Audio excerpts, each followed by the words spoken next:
Sevgili esaret severler, Demirhanlı Konağı'na hoş geldiniz. Oyuncularımız Cenk Torun ve Mahasin Merabet sizlerle sorularınızı aldık. Onlara bu soruları yönelteceğiz. Öncelikle merhaba. Merhaba. Hepiniz hoş geldiniz canlı yayına. Hoş geldiniz.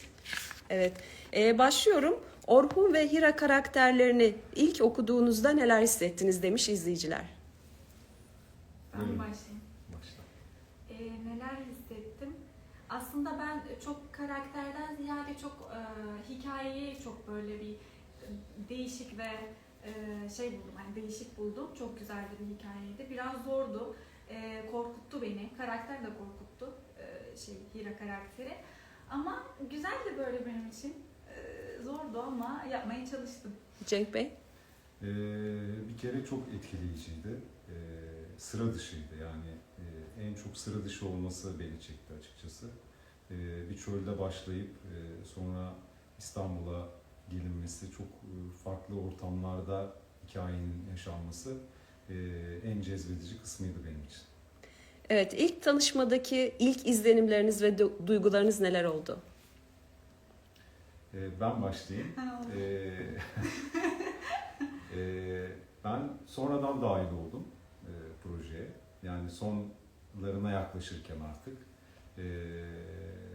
Mahasin biraz daha eski başlamış yani daha şeydi, içindeydi işin. O yüzden ben çok heyecanlıydım.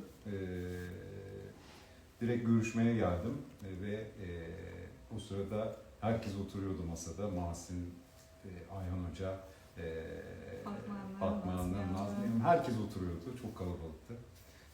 Hiçbir şey hatırlamıyorum. Sadece Mahasin'in bana sufle verişini hatırlıyorum. Mahasin? Ben de işte o günü hatırlıyorum. Çünkü ilk tanışmamız o gündü. Cenk'i çağırmıştık işte tanışmaya, işte bir de karakteri falan da anlattılar vesaire. Ama benim haberim yoktu Evet, yani. haberi Bana yoktu. sürpriz oldu. Evet. O günde başka auditionlar da vardı. Ve ben gerçekten yani oyun vermeye gelen adaylarla böyle ezberlemiştim onun repliklerini de. Ve artık ve gerçekten gelenler arasında bence kendimce Cenk en uygundu. Dolayısıyla olsun istiyorum, bir bir aksilik çıksın istemiyorum. O da heyecanlandı, bilmiyordu çünkü. Ben kahve içmeye gelmiştim yani hiç haberim yoktu o olaylardan. Sufle vermiştim ama şöyle bir izlenimim vardı, açık konuşayım. İşte dediler Cenk Torun, ondan sonra ben baktım Cenk Torun kim falan, daha önce oyuncu vesaire. Ben dedim kesin egolu bir tip falan gelecek dedim. Çok işim var dedim ben bununla. Ama böyle bir şey olmadı. Evet. Peki setteki ilk gününüz nasıldı? Setteki ben ilk sahnemi hatırlıyorum. Buradaydı, bu odadaydı, Orhun odadaydı ve çok gergindim. O kadar gergindim ki hatırlamıyorum. Cenk? Yani çok stresliydik yani yeni bir iş, herkes birbirini yeni tanıyor. Çok kalabalık bir kadro bir de yani kadro derken ekip kalabalık, kamera arkası da kalabalık tabii. Herkesin birbirini tanıması için bir zaman gerekiyor.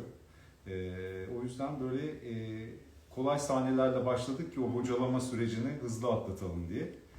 Sonradan zorlu sahnelere girdik. Çok heyecanlıydım. Evet, güzel.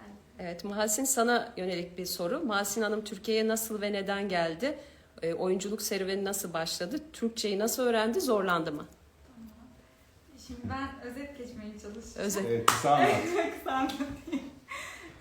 Türkçeyi ben Fas'tayken öğrendim. Önce dizilerden öğrendim. Sonra ben Rabat'ta okurken bir seviye Türkçe ders aldım. Ama yani en çok dizilerden öğrendim Türkçeyi diyebilirim. Ondan sonra iş teklifi aldım. Çok detaya girmeyeceğim. İş teklifi aldım bu sektör dışında, bu sektörden değil, buraya geldim 2019'da. Burada da şu anki menajerimle tanıştım. Kuaförde tanıştım. Ondan sonra kendisi eğitim almak ister misin oyunculuk hakkında vesaire diye bana sordu ve ben çok ilk başta değildim çok olumlu bakmıyordum oyunculuğa. Ben aslında sunucuyum. Kendi ülkemde sunuculuk eğitimi aldım. Ama yine de deneyeyim dedim. Ve denedim ve çok sevdim. Ve şu an buradayım. Evet, bu Cenk Bey'e sorulmuş. Cenk Bey oyunculuğa nasıl başladı? En unutamadığı karakter hangisiydi? Yani benim oyunculuğa başlayışım biraz sürpriz oldu. Ben kendi okuduğum mesleği yapmayı planlıyordum ama bir anda kendime bu işlerin içinde buluverdim. O da ilk Yıldız Tilbe'nin Delikanlı klibiyle başlamıştı. Ardından işte Çılgın Bediş'le beraber böyle bir serüvene atılmış olduk. Beni en çok etkileyen karakter de şu an bu Orhun karakteri. Çünkü diğer oynadığım tüm karakterler birbirine benzeyen karakterlerdi. Bu biraz daha sıra dışı bir karakter. O yüzden en favori olanım Orhun şu an. Evet, her ikinize de sorulmuş. Unutamadığınız sahne repliği var mı? Sette en ilginç anınız ne oldu? Benim unutamadığım, benim kendi repliğim değil, Cenk'in repliği. İlk Hangisi? bölümlerdeki, sen kardeşimi öldürdün, bir kurşunluk canım var ama Evet. neydi? Ben ezberleyemedim, bana öğretmeye çalıştım. Ben sufle O kadar verdim. çok artık şey yapmış ki o yüzden onda yer etmiş oldum. O replik, aynen. En ilginç anda, şöyle söyleyeyim, en ilginç an yok da en ilginç hissettiğim bir sahne vardı. O da yemek sahnesi, meşhur yemek sahnemiz. Şeydi, ya o yemek sahnesi gerçek gibiydi çünkü o sahne hakkında Cenk'le konuşmadık. Hiç hani böyle Evet, ben onunla de onu ilgili hiç anlatacaktım ama. konuşmadık. Evet. Sorry. Anlat. Hiç konuşmamıştık. Cenk, Ayhan Hoca'yla da konuşmadı. Yani o kendince böyle kafasında bir şeyler kurdu sahneyle ilgili. Ben de öyle yaptım. Ve ortaya öyle bir şey çıktı ve ben o sahneden sonra böyle kestik dediğimizde şoka girdim. Ve biraz üzüldüm, kırıldım Cenk'e neden böyle yaparsın bana diye. Ama oydu yani, çok ilginç hissetmiştim. Cenk ne yaptın dedi bana. Çünkü o böyle bir şey hayal kurmuştu. Ben bir gelecek kaşıkla bana yedirecek falan öyle bir hayal kurmuş ama çok zor bir sahneydi o sahne. Ben de hatırlıyorum. Hakikaten böyle bir o sahneyi çektikten sonra bir süre o şeyden çıkamadık, o psikolojiden.